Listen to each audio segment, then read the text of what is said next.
Hi, beautiful people. Welcome back. If you're new, welcome, welcome. My name is Georgia. So if you guys don't know, if you're not watching the news and you're only watching YouTube, the dock workers across America are on strike. They did not come to an agreement of what they're looking for. So therefore, they went on strike. And they're calling for the President of the United States to get involved.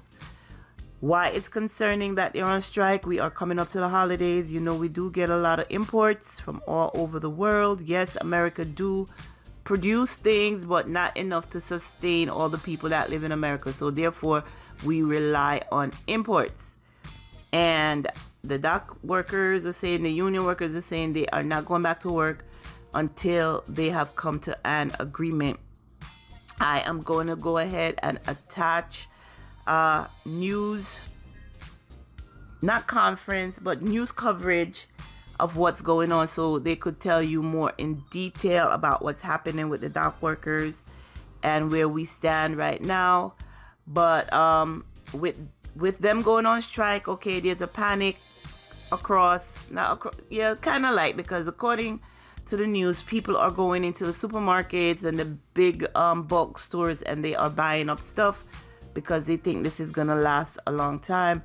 I saw a clip with one of the union heads, and he was saying, let me explain to you how this works. It's similar to the pandemic.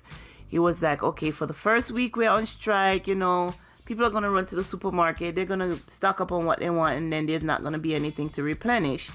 Then we're gonna have where the auto industry is going to be suffering because people are buying cars and the cars can't come in because the dock is closed. Now remember, with the dock being closed, then we have the trucking industry being affected somewhat, because like I said, we do produce some things in America, but most of the things are imported. So yes, we'll have some truckers moving around, but there won't be too many people on the road, too many trucks on the road, because they go to the dock, they pick up these items or these big containers, and they take them to where they got it. The whole system right now is gonna come to a screeching halt if the dock workers do not get what they're asking for.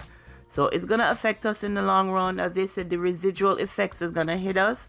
We're not seeing it right now, but eventually it's going to be to the point where it's going to be bad. And the relationship of supply and demand, remember, if it's you demand, the higher the demand, the lower the supply, the more expensive things are going to be.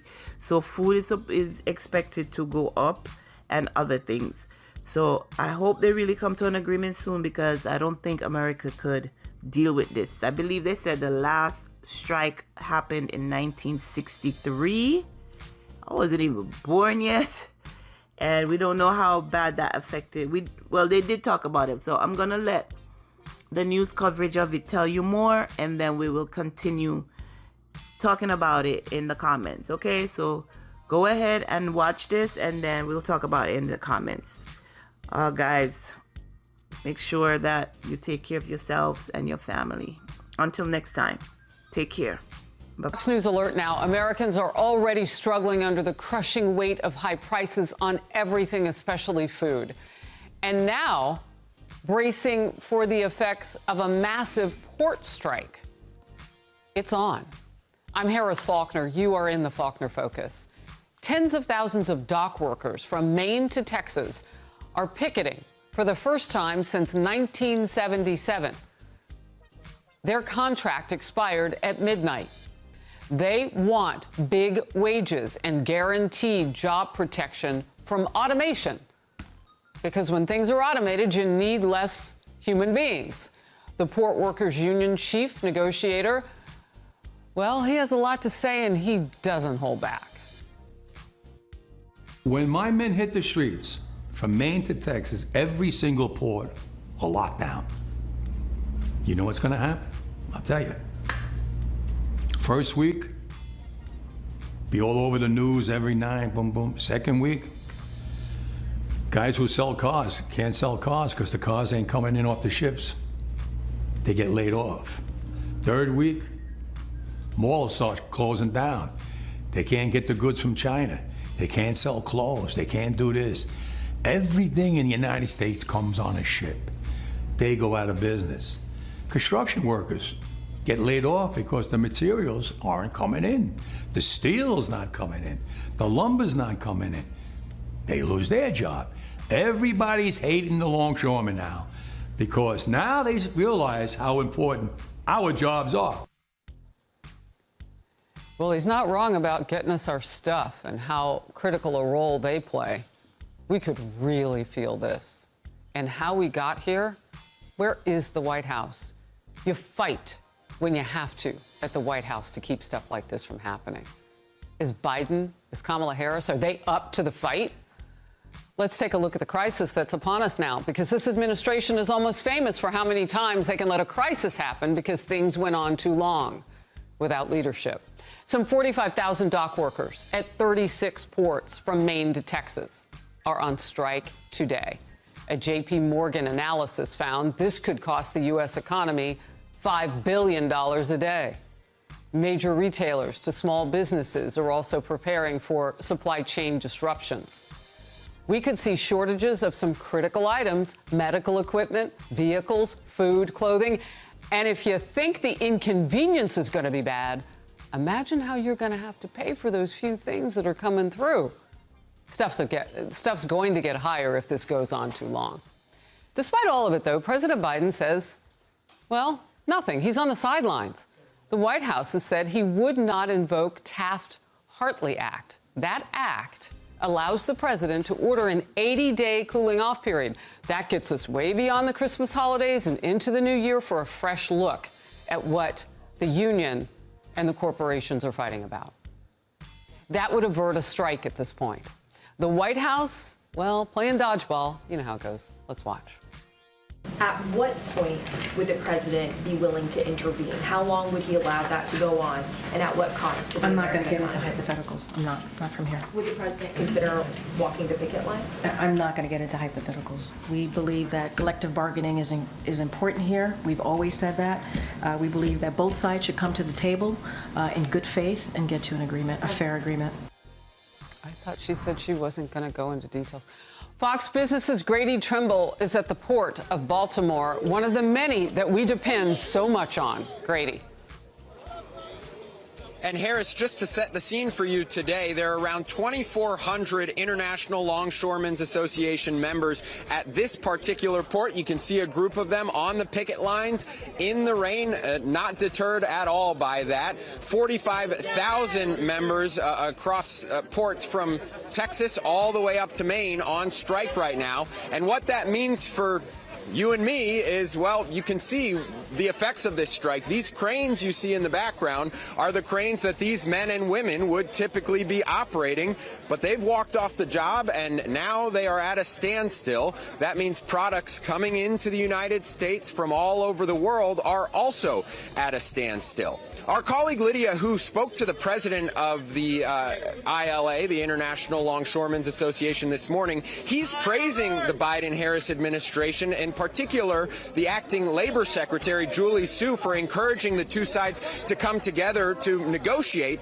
But the problem is a whole host of industry groups say that the Biden-Harris administration isn't doing enough. The U.S. Chamber of Commerce, the National Retail Federation, wholesalers, they're all saying that the administration should invoke the Taft-Hartley Act that you mentioned, so these workers have to stay on the job while negotiations continue. Take a listen to the American Trucking Association CEO placing a lot of the blame on President Biden and the Biden-Harris administration for this walkout. It's the job of the president and this administration to bring two parties together when they can't reach an agreement, to mediate. They're not doing that. They're encouraging this strike. By revoking the option of Taft-Hartley, you're encouraging this union to strike and shut down this economy when our southeast United States is recovering from a natural disaster. This is the worst time to have 36 ports shut down our economy. Yeah, and it also comes as inflation has been cooling, but the concern here is that this strike could lead to higher prices yet again, especially if it lasts a while. As far as the cost of it to the U.S. economy, J.P. Morgan has a very high estimate at around $4.5, maybe even $5 billion a day. Anderson Economic Group is putting the cost on the lower end, but it's still $2.1 billion in the first week, and they say it's only going to get worse as the supply chains grind to a halt and the products coming in aren't able to get unloaded from ships. Some of the big companies that are reliant on these imports are companies like Walmart, Costco, LG Electronics, IKEA. The list goes on, and it's only going to get worse, Harris, if this strike goes on. Grady Trimble, great reporting out there. Thank you. I know you're talking to so many people. That is very helpful. Charles Payne is here, host of Making Money. This feels like Bidenomics, an extending of all that had gone wrong with decision making and not understanding the pain that people feel with pricing, that they would not have fought harder to keep this from happening. You're absolutely right, because the nomics part of it has always been missing. And it's the Biden.